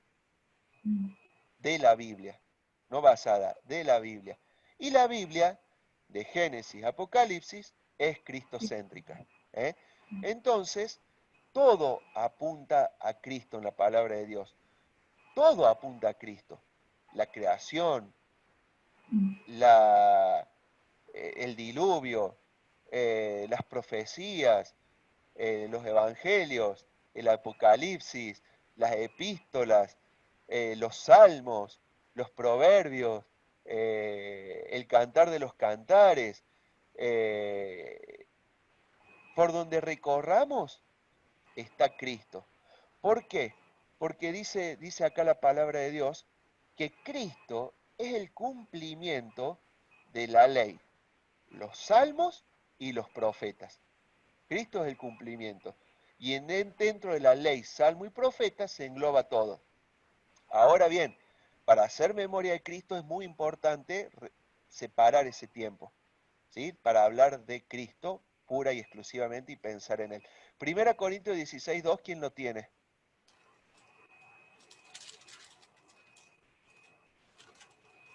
Bien, ahí vamos a responder otra pregunta que se hizo con respecto también a la ofrenda. Lee, Leti. 1 Corintios 16:2. Cada primer día de la semana, cada uno de vosotros ponga aparte algo, según haya prosperado, guardándolo para que cuando yo llegue no se recojan entonces ofrendas. Y cuando haya llegado a quienes hubierais designado por cartas, a esto enviaré para que lleven vuestro donativo a Jerusalén. ¿Está bien? Sí, sí. Bien. Ahí también están ordenando un poco cómo se podrían organizar para ese momento, porque claro, querían ayudarlo al apóstol económicamente, pero se hacía lío, entonces le dice, bueno, ya que se juntan cada primer día de la semana, separen algo de lo que ustedes ganaron de dinero y pónganlo aparte y eso va a servir para ayudarnos a nosotros. Entonces de ahí que se empezó a tomar la costumbre de también, cuando está la congregación reunida, separar dinero para ofrenda y guardarlo para algunos puntos específicos. Porque claro, es más fácil entregar la ofrenda cuando estamos todos reunidos y no después durante la semana cuando no nos vemos. Entonces, por comodidad se celebra. ¿Y por qué en la de los símbolos? Y bueno, porque la reunión de los símbolos, cuando se hace separada de las otras reuniones, es cuando están los miembros de la iglesia reunidos. Entonces los miembros de la iglesia ofrendan y pone lo que separaron según lo que prosperaron. Ahora bien, no todos tienen que ofrendar, ¿sí? No todos tienen que ofrendar porque es según lo que prosperaron. Y el que no trabaja, ¿cuánto ganó? 0. ¿Y cuánto es el 100% de 0? 0. Entonces, claro, es para el que puede ofrendar, obviamente. Bien. Andrés, pero hay iglesias que tienen un espacio, una urna, ponerle el nombre que te guste, para que mientras vayas yéndole a los diferentes cultos, esa urna está dentro del templo, lógico, ¿no? Y bien encofrado y bien llavado. Entonces, cuando vos vas un martes, un jueves, un viernes, podés ir dejando el dinero. Personalmente tampoco lo veo mal. No, en absoluto. Es como decíamos antes, si no se pueden reunir un domingo, entonces no se va a poder recordar al Señor Jesús. Y no, lo importante es recordarlo cuando se estén juntos. No puedo ofrendar un domingo, puedo ofrendar un sábado y sí, ¿no? Por eso te vas a convertir en sabático. Otro detalle, vos podés poner toda la ofrenda un solo domingo y los otros 3 no poner, obviamente, no sé, es mi punto de vista, vos dirás cada día de la semana, pero hay gente que cobra una vez por mes, hay gente que trabaja 2 días, hace changas y los otros no. Ese es mi duda, esa es mi duda. No vería mal que una persona ofrende una vez al mes y después no, y seguramente nuestra carnalidad se olvidará de no sepa la derecha la que haga tu izquierda, y estaremos viendo, uy, viste que ese hermano hace como 3 domingos que no pone. Sí, es así. Tristemente hay, gracias a Dios en nuestra iglesia, en nuestra iglesia local, no ponemos sobrecitos con nombre y apellido de cada familia para controlar, es totalmente secreto. Pero hay hermanos que sí llevan el control de quién aporta cuánto, y hay otros que hasta piden recibo de sueldo, ¿no? Mira, esto creo que lo vimos el domingo pasado. Orar, ayunar y ofrendar, las 3 cosas el Señor dijo que va a ser bendecido el que lo hace en secreto. ¿Sí? Porque el que lo hace en secreto después es recompensado en público. ¿Quiénes son los que oran, según ese pasaje, los que oran largas oraciones para que todos los escuchen? ¿Quiénes son los que ofrendan mostrando lo que ofrendan? ¿Y quiénes son los que andan pálidos, demacrados, demostrando que ayunan? Dice los hipócritas. Y eso no debemos ser. Por tanto, son cosas secretas, la adoración es en espíritu y en verdad. Nadie puede ser testigo de nuestra verdadera adoración sino solo el Señor. Él ve el corazón, Él ve lo que ofrendamos, Él ve si ayunamos, Él ve nuestra verdadera oración, que debe ser todo en secreto. Si participamos de los símbolos, Él va a ver si lo hacemos digna o indignamente, porque tal vez, como les decía antes, yo voy de trajecito, pero en mi corazón hay telarañas y oscuridad. Entonces, es todo para el Señor, cómo lo hacemos. Y bueno, y después está la advertencia de el que participa indignamente de los símbolos, el que está en pecado, el que no se arrepiente, el que no cambia de vida, el que no obedece al Señor. Los símbolos y el bautismo son instituciones del Señor. Por lo tanto, todo cristiano debería hacer las 2 cosas: estar bautizado y participar de los símbolos, según lo que dice la palabra. ¿Sí? Si no está bautizado... ¿Contestaste un poco a lo que preguntaba Héctor, Andrés? Si no está bautizado, debe bautizarse. Si no participa de los símbolos, debe bautizar. Ambas cosas tienen que ir de las manos. Es lo que encontramos en la palabra de Dios.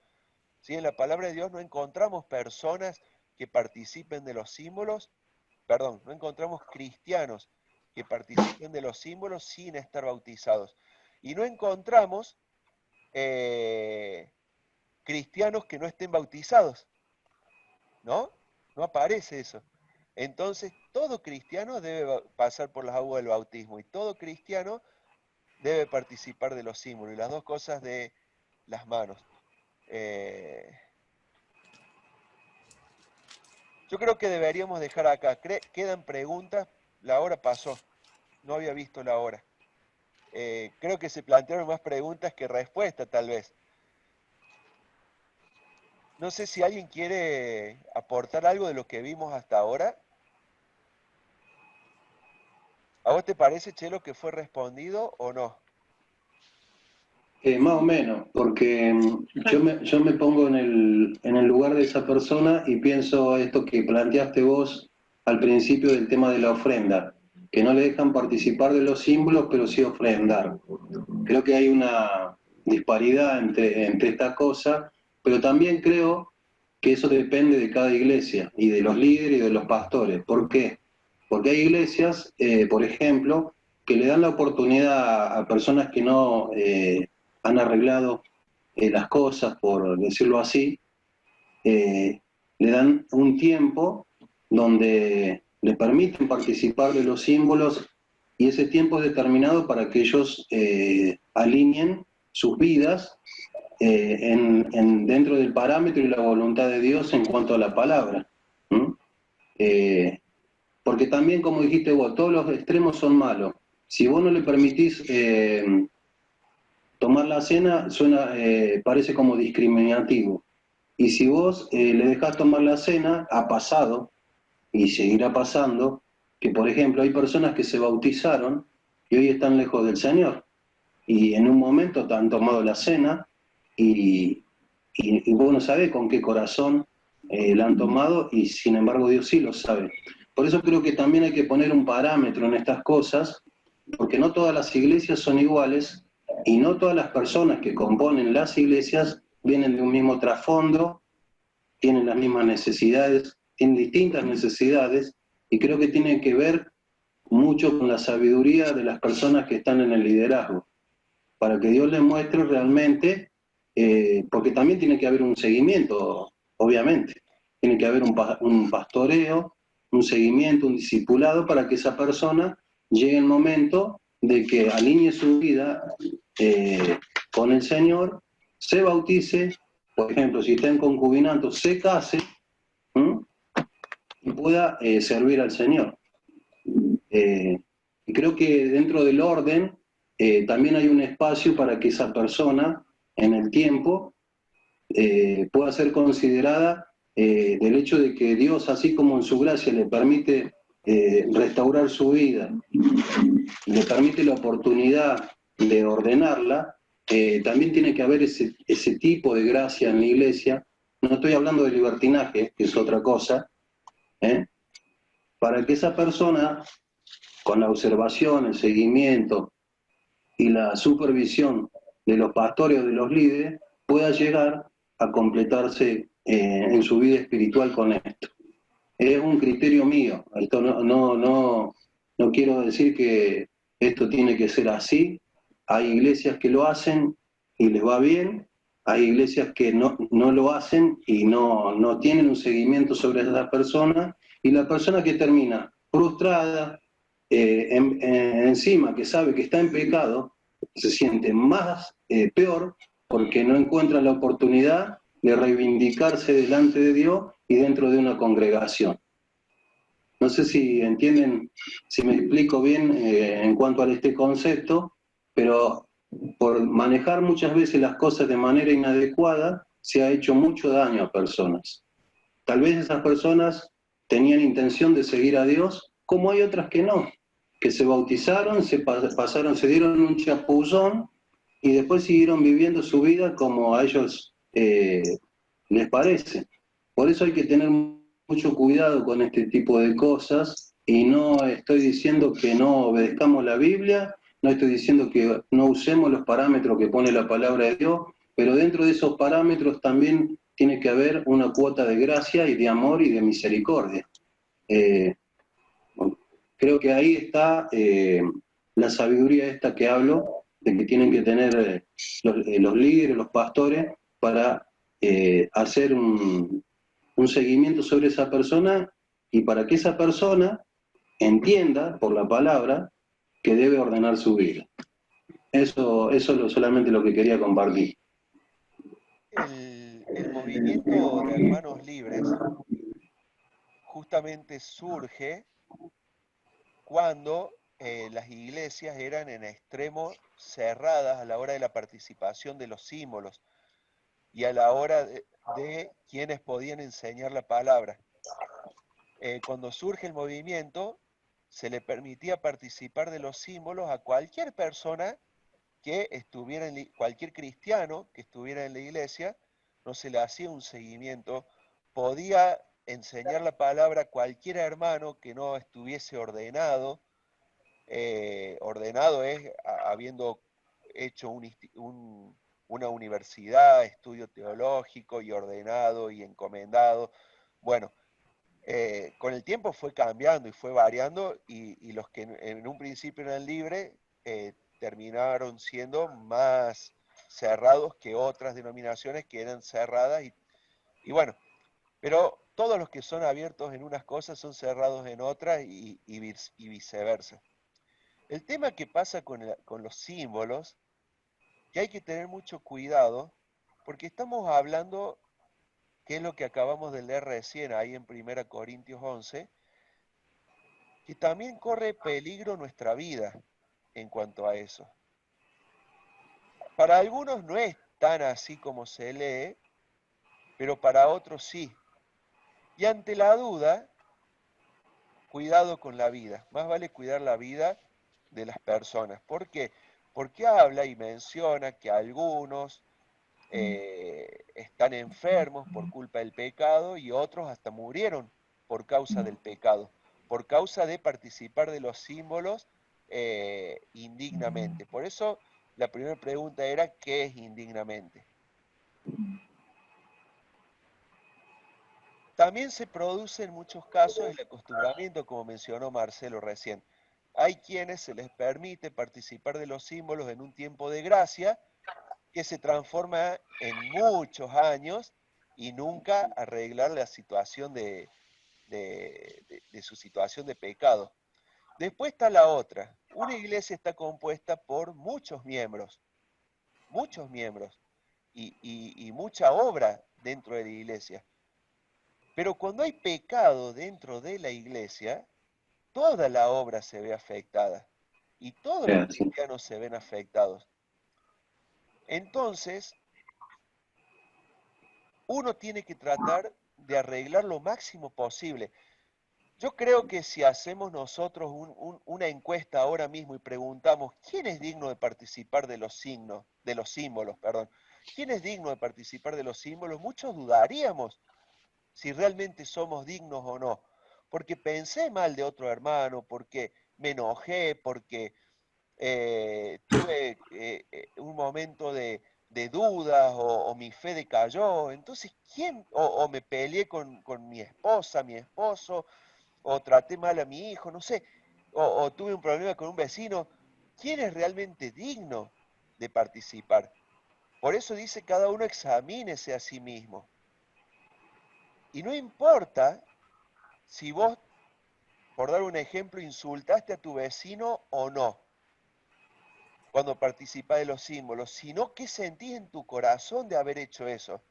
Si hay un genuino arrepentimiento, si hay un deseo de cambiar, si hay un deseo de arreglar las cosas delante del Señor y cada día ser mejor que el día anterior. Eso es participar dignamente de los símbolos. Entonces, tal vez ahora haya pecado, pero mañana ya no voy a pecar de esa forma. Tal vez hoy haya caído en esto, pero mañana no lo voy a hacer. Y eso va a ser participar dignamente de los símbolos. Pero eso, ¿quién lo conoce? Sí. Yo mismo y el Señor. Por eso dice, cada uno examínese a sí mismo. Entonces, ante la pregunta, ¿y puedo o no puedo participar de los símbolos? La respuesta es, examínate y mírate vos mismo delante del Señor. Si estás en condiciones de participar de los símbolos o no. Tal vez hoy lo estés, pero tal vez mañana sientas que no lo estás. Y si vos sentís en un poquito así, que estaría bueno no participar de los símbolos, no participe de los símbolos, porque vas a estar participando indignamente. Vas a estar participando indignamente. Pero si vos analizás tu vida, tu corazón, y crees que sos digno de participar, y no estamos hablando de pecado abierto o pecado que daña al otro. Estamos hablando de esas cosas que sabemos que como humanos las vivimos o no las vivimos. Entonces el llamado es eso,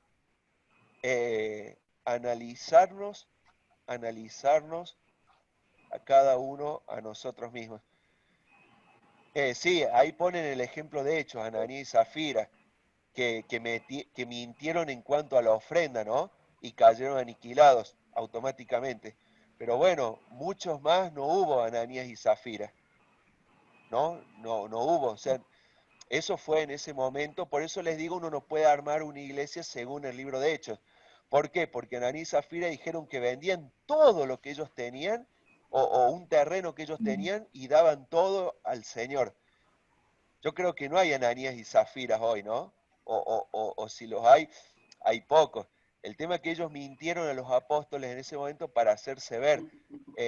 Pero eso no ocurre, sino les aseguro que si hoy viviéramos en los hechos, muchos de los pastores que predican caerían fulminados en el acto sobre los púlpitos en que están.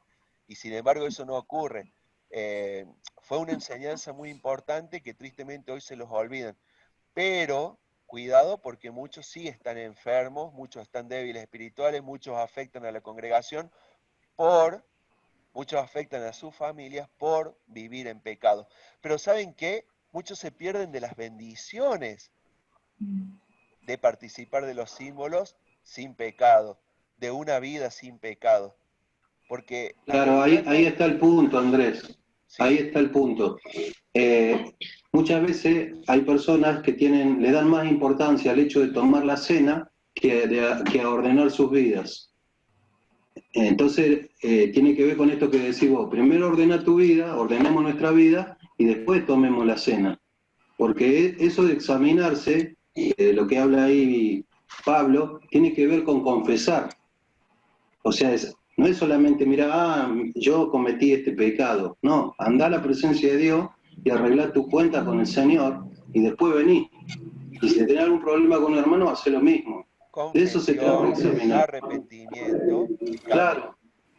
El arrepentimiento es cambio, no es remordimiento.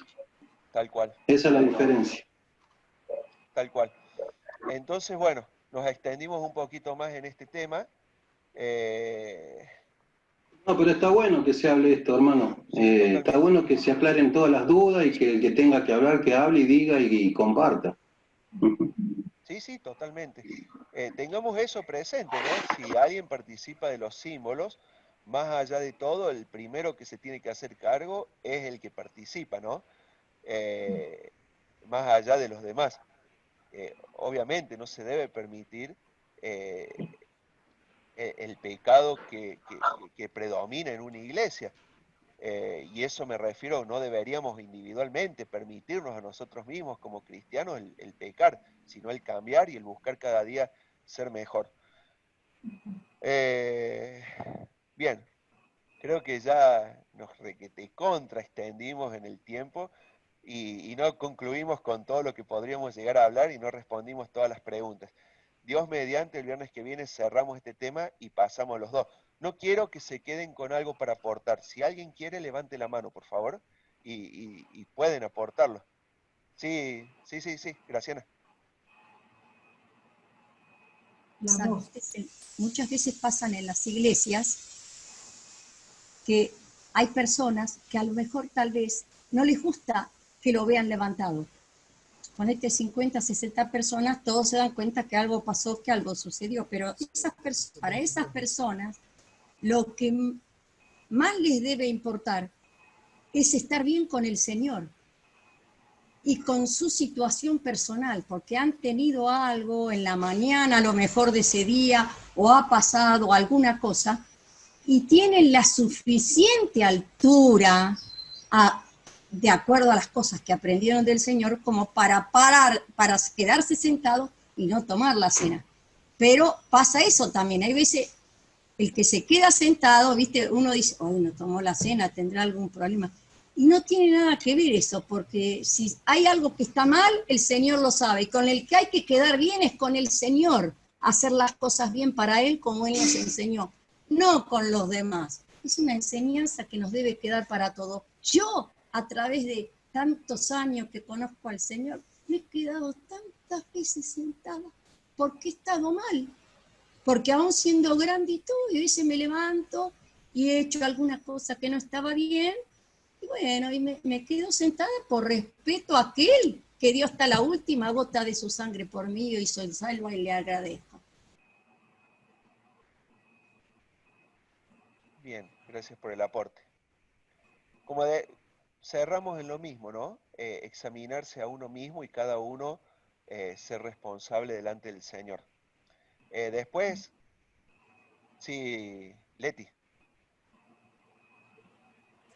Algo también, una opinión o un pensamiento que se me viene ahora en la mente, es de, como vos decías, de cada uno examinarse y de ver el vaso medio lleno y no medio vacío. El que no le toma hoy o no lo puede tomar y anhela hacerlo, no verlo como, uy, no lo puedo hacer, sino qué hermoso tener el deseo de participar de los símbolos.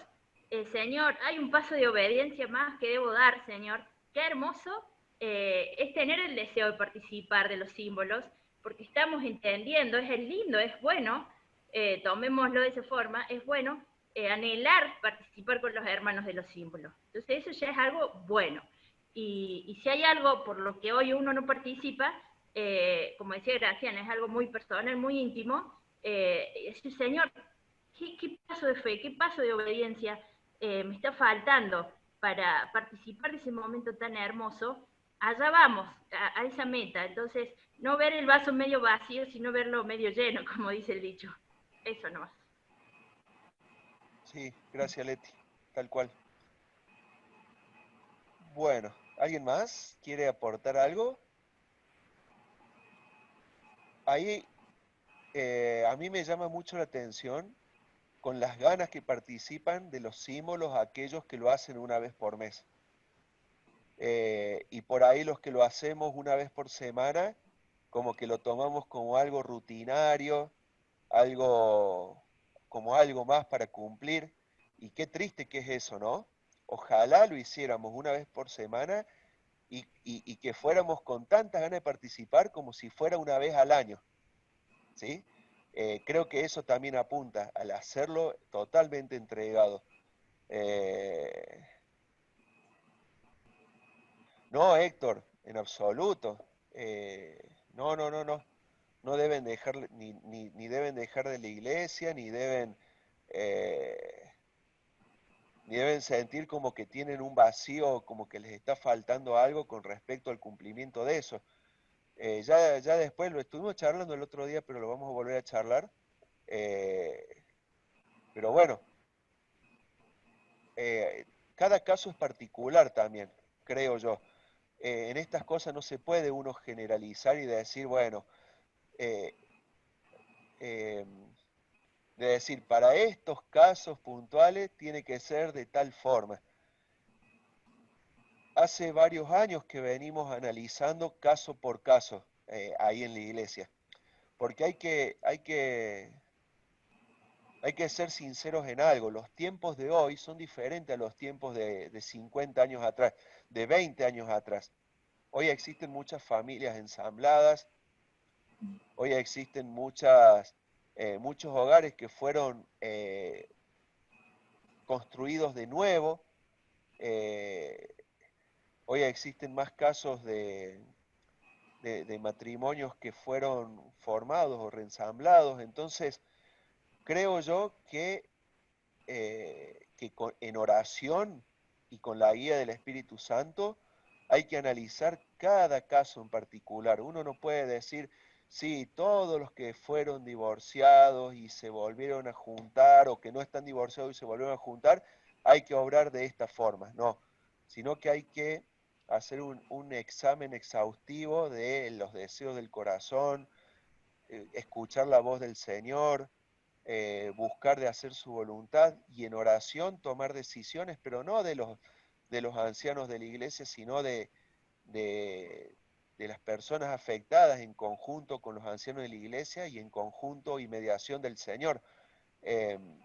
Entonces, viene por ahí el tema, ¿sí? Entonces, tener mucho cuidado con eso también. Porque... Yo creo que también, André, lo que refuerza un poco lo que dijo Leti es el tema del discipulado.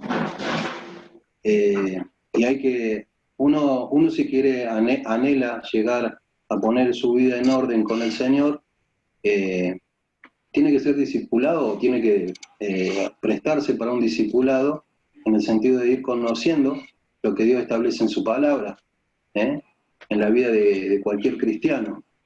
¿Sí? Que son principios fundamentales a la hora de tomar este tipo de decisiones y anhelar agradar cada día más a Dios. De eso se trata también el discipulado, y el discipulado echa fuera un montón de dudas y de cosas que tienen que ver con las costumbres, como bien dijeron al principio, y tienen que ver con lo que dice la palabra, más que todo. Por eso es importante también el discipulado en la vida de una persona que viene, por ejemplo, como vos dijiste, con personas que tienen vidas ensambladas y tienen que ponerse a tono, o mejor dicho, acorde de lo que dice la palabra. Tal cual, tal cual. Ahora son tiempos difíciles. No creo que sean más difíciles o más complicados que los que vivían los apóstoles en aquella época. No es muy diferente a lo que era Roma, a lo que vivimos hoy. No, por eso no debemos asustarnos, pero sí debemos tratar de todos obedecer y acercarnos al Señor. Vamos a dejar acá nomás porque ya estamos cansados, ya el tiempo pasó mucho, sé que esto da para seguir hablando. Tengámoslo en oración. Dios mediante el viernes que viene retomamos acá con los próximos videos. Les aseguro que las próximas preguntas son más rápidas que la celebración de los símbolos. Este era un tema que ya sabía que iba a ser largo, no por eso menos apasionante y menos importante para verlo, ¿no? Así que bueno, el viernes que viene seguimos y vamos a responder también lo que ahí pusieron en cuanto si el Dios del Antiguo Testamento es el mismo Dios que tenemos hoy. Y sí, la palabra dice que es el mismo Dios ayer, hoy y por los siglos, ¿no? Que él no cambia. Él no cambia, pero sí el trato de Él con la humanidad, ¿sí? Él trata de manera diferente con nosotros, de hoy, la iglesia, a cómo trató con Moisés, a cómo trató con Abraham, a cómo trató con Elías, a cómo trató en la época de los macabeos, a cómo trató, o como no trató, a cómo trató en la época de Noé, en la época de Adán, en la época de, no sé, en cada época Dios, si bien fue el mismo Dios y no cambió, pero sí va cambiando el trato de Él para con la humanidad. ¿Sí? Por eso el pueblo de Israel tenía que, por ejemplo, hacer sacrificios, y nosotros no. ¿Por qué? Porque, bueno, Dios cambia el trato hacia nosotros y hoy, por gracia, somos salvos. Así que, bueno, eso ya lo vamos a ver después, aunque ya lo vimos hace un par de viernes, pero lo vamos a ver bien después de nuevo. Sí, Héctor, quédate tranquilo que lo venimos charlando y orando por el tema de ustedes hace rato. Y bueno, Dios mediante lo estaremos analizando. Hermanos, vamos a dejar acá. Vamos a dejar... manito levantada ahí. Habiliten el micrófono. ¿O no era manito levantada? ¿Los doy? ¿Accidentalmente manito levantada? Hola, no era sin querer, fue a propósito. No sé, hay algo que no estoy como entendiendo, pero voy a decir lo que pienso. Pablo dice, en una de sus cartas le dice que bueno, que aquellos que son solteros, que bueno, que se queden solteros, y explica el por qué, porque el hombre casado tiene que atender muchas cosas, sus esposas, su hijo, el trabajo. Entonces Pablo dice que se queden como están. Y en eso Pablo nos deja ver que no todos encontramos a Cristo en las mismas situaciones. Algunos lo encontraron chicos, por ejemplo, Gabriel lo encontró chico, yo lo encontré ya grande, con hijos, y el Ale ya lo encontró también grande, con una mujer, estábamos en concubinato y con un hijo. Entonces, el revisar nuestro momento en el que estamos y ver qué es lo que se hace de aquí en adelante. No es lo mismo encontrar a Cristo en nuestras vidas cuando estamos casadas y nuestro esposo es un inconverso. No nos vamos a separar porque nuestro esposo es un inconverso y yo prefiero seguir a Cristo.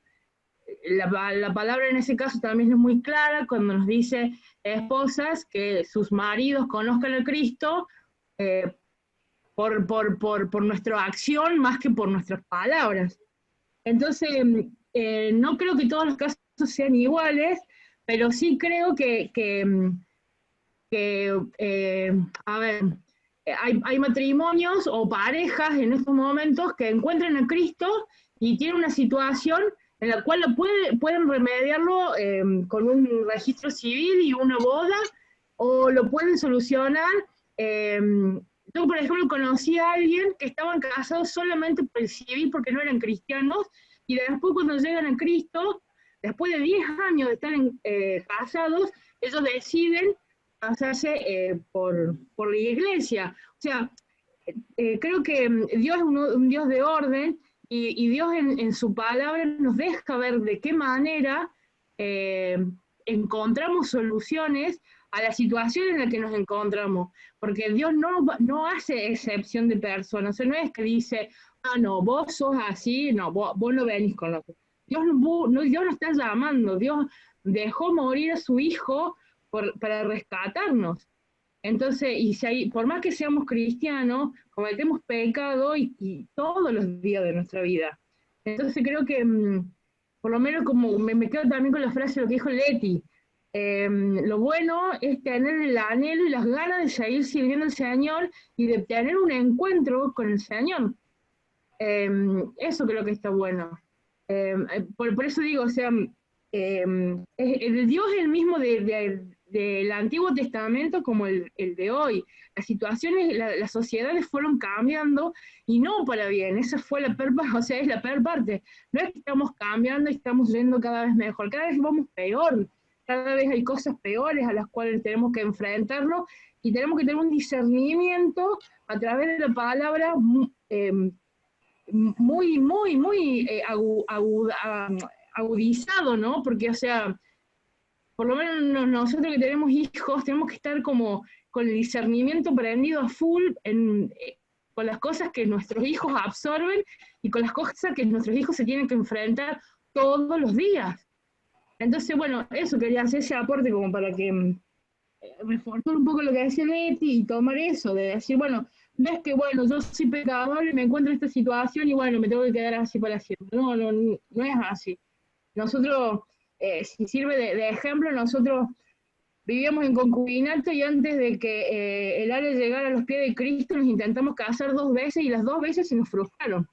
Y la tercera vez, cuando él llega a los pies de Cristo y armamos el casamiento, en 3 meses nos casamos y nos regalaron de todo. Cuando digo de todo, es la luna de miel, un auto, nos pagaron la cena, o sea, cuando digo de todo es todo. O sea, Dios nunca te va a desamparar. Siempre hay que tener la disposición de hacer la voluntad del Señor.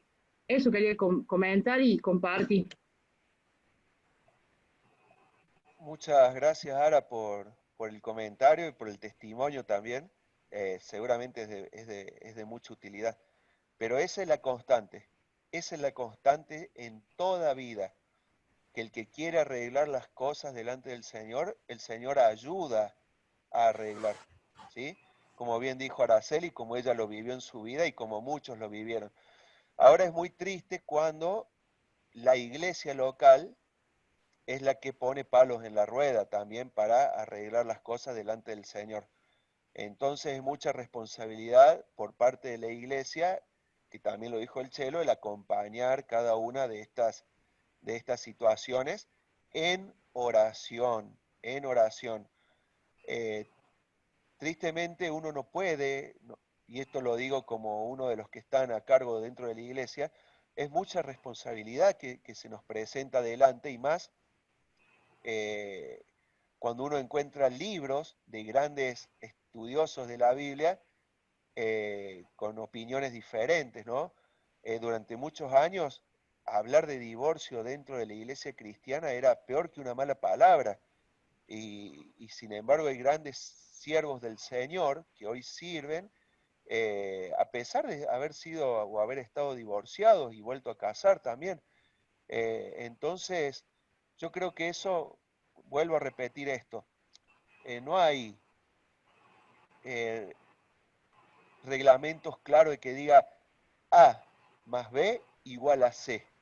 Eso puede ser matemática, pero en esto cada caso va a ser diferente y el Señor va a ir guiando y ayudando a ordenar, siempre y cuando aquellos que están clamando al Señor tengan el corazón noble, porque también hay casos en los que tienen toda la posibilidad para ordenar su vida y están cómodos en la situación en que están. Entonces, volvemos a lo mismo, depende del corazón noble de la persona y la ayuda y el acompañamiento de los hermanos. Y esperen a que empecemos a tener en la iglesia nuevos creyentes que se autopercibieron en algún momento u homosexuales o con otro género u otro sexo, u hogares ensamblados así, hombre con hombre, mujer con mujer, o niños, hijos de matrimonios igualitarios. Entonces, tenemos que estar plenamente preparados a esto, a enseñar que el Señor es el que cambia los corazones, el que cambia la vida y ayuda a arreglar todo. No importa la situación en que uno está. Si uno tiene el deseo de agradarle al Señor, uno lo puede hacer y el Señor va a ayudar y la iglesia acompañar en esto. Bueno, cerremos con una oración, ¿qué les parece? Y nos despedimos, ¿sí? Hasta el viernes que viene. Oremos. Te damos gracias, nuestro Dios, por tu palabra. Te damos gracias por cada uno de los hermanos que hoy se conectaron, por haber podido analizar todas estas cosas delante de ti con temor y temblor, Señor, pidiendo que seas tú el que nos enseñe en todo y el que nos guíe en todo. Nosotros, Señor, fallamos en muchas cosas, nosotros, Señor, nos volcamos hacia el pecado, nosotros, Señor, la mayoría del tiempo nos vemos indignos. Sin embargo, Cristo compró nuestra dignidad allí en la cruz, nos limpió de todos nuestros pecados y hoy podemos, Señor, arrancar de cero como nuevas criaturas y ser hechos nuevos, Señor, nuestra vida, nuestra familia, nuestro hogar. Por eso queremos ponernos en tus manos para que nos guíes y nos ayudes a hacer tu voluntad en cada momento y para que nos des la sabiduría para poder cambiar aquellas cosas que debamos cambiar y arreglar delante de ti aquellos que debamos arreglar. Que participemos de los símbolos también, Señor, con humildad delante de ti, para que tú nos veas, nos examines y que nosotros también nos examinemos. Danos fuerzas para cambiar lo que podamos cambiar, Señor, siempre confiando en ti. Síguenos acompañando en este día, en este fin de semana que comenzamos. Bendícenos a nosotros, a nuestra familia y a nuestros hermanos. Te lo pedimos todo, Señor, en el nombre de Cristo Jesús. Amén.